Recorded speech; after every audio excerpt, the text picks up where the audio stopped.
Assalamualaikum, hai semuanya. Kita berjumpa lagi di video reaction saya kali ini guys, oke? Semoga semua yang menonton video saya hari ini sehat selalu. Nah, kali ini saya mau tengok video tentang ini ya. Indonesia menjadi salah satu negara yang mempunyai pengaruh besar di dunia. So, jangan lama-lama lagi, mari sama-sama tengok video ini. Let's go.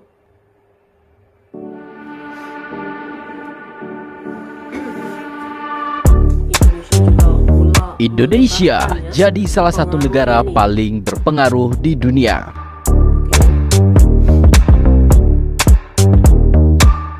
Dunia meskipun terdiri dari lebih dari 190 negara dengan luas hingga jutaan kilometer persegi, namun sejatinya dunia yang kita tempati saat ini dipengaruhi oleh hanya segelintir negara saja di dunia. Banyak hal yang menyebabkan segelintir negara ini sangat punya andil dalam menentukan kebijakan, roda dan jalannya kehidupan di banyak negara di seluruh dunia. Dan Indonesia yang sangat kita cintai dan banggakan ini ternyata telah menjadi salah satu negara yang paling punya pengaruh paling besar di dunia. Dalam catatan yang bertajuk Lowy Institute Asia Power Index 2023, yang di dalamnya memuat daftar negara dengan pengaruh kuat di seluruh benua Asia tahun ini. Artinya aktivitas ekonomi, politik, dan militer yang ada di seluruh benua Asia sangat dipengaruhi oleh segelintir negeri ini saja. Dan di dalamnya termasuk Indonesia yang menjadi salah satu negara dengan pengaruh terkuat di seluruh benua Asia.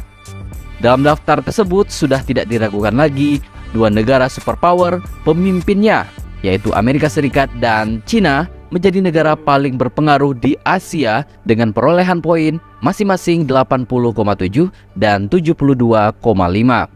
Negara di bawahnya terlihat gap yang cukup jauh.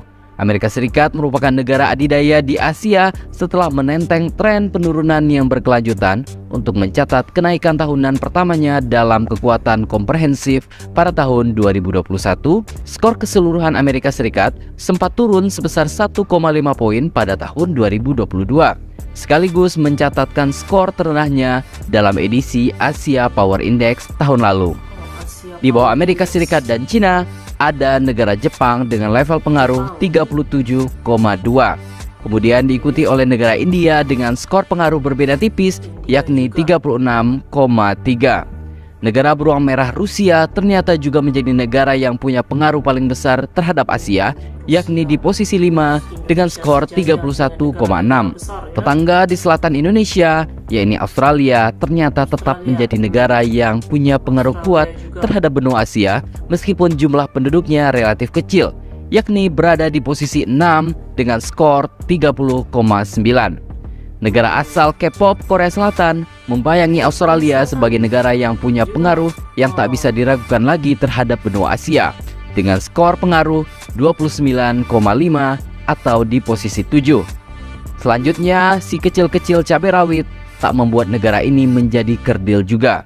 Buktinya Singapura yang luasnya hanya sedikit lebih besar dari kota Jakarta berada di posisi 8, negara yang punya pengaruh kuat terhadap ekonomi dan politik Asia dengan skor pengaruh 25,1. Dan yang paling membanggakan, Indonesia berada di posisi 9, negara dengan kekuatan pengaruh terbesar kepada ekonomi dan perpolitikan Asia dengan skor pengaruh 19,4. Menarik dibahas, Indonesia sendiri berada di posisi ke-9 mengalahkan Thailand dan Malaysia yang juga menjadi salah satu bebuyutan di benua Asia. Indonesia memiliki kinerja terbaik dalam tindakan ketahanan dan pengaruh diplomatis.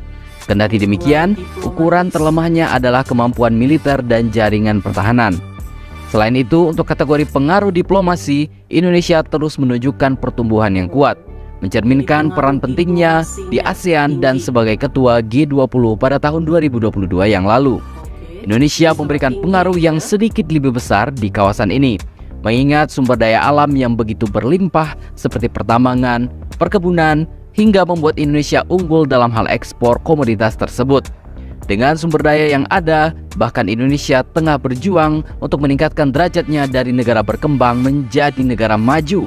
Hal ini ditegaskan oleh Presiden Joko Widodo berkali-kali, terutama dalam merealisasikan industri hilirisasi yang katanya bakal membuat negara kita ini naik pangkat. Saat ini, pemerintah tengah membentuk ekosistem yang akan menjadikan Indonesia raja baterai EV dunia. Ini berkaca pada negara tetangga seperti Inggris, Taiwan dan Jepang yang sukses melakukan hilirisasi dan berhasil mengangkat derajat negaranya. Itulah sebabnya Indonesia tidak ingin terjebak menjadi negara berpendapatan menengah atau middle income trap, karena Indonesia punya potensi untuk berpindah ke level negara maju tingkat tinggi. Kalau kita lihat ekonomi Indonesia dari tahun ke tahun, sebetulnya masih terbuka lebar untuk menjadi negara maju. Lihat saja, pasca dihantam pandemi COVID-19 yang menghantam Indonesia sejak Maret 2020, membuat perekonomian jatuh ke jurang krisis. Akan tetapi dalam waktu yang tidak terlalu lama, hal ini bisa dikendalikan oleh pemerintah Indonesia dan mampu pulih sejak pertengahan 2021 yang lalu.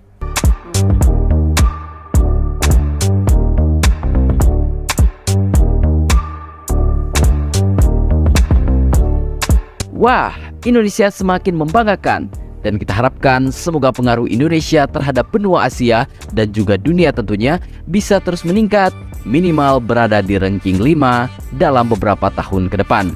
Kita doakan saja. Jadi, bagaimana menurut pendapat Anda?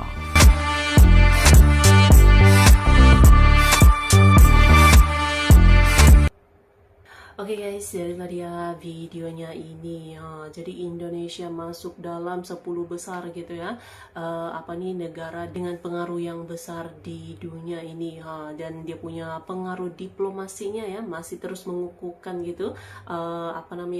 Pengaruh diplomasinya yang sangat tinggi gitu ha. Jadi pengaruh Indonesia pun semakin melebar gitu ya, semakin meluas gitu. Bukan hanya di kawasan Asia Tenggara gitu ya, tapi juga sudah sampai ke peringkat internasional ini. Gila, keren. So, terima kasih banyak sebab kamu sudah menonton video ini. Jangan lupa macam biasa untuk support channel saya dengan subscribe, like video ini, dan jangan lupa untuk komen juga, oke? Terima kasih banyak dan kita jumpa lagi di video seterusnya. Assalamualaikum.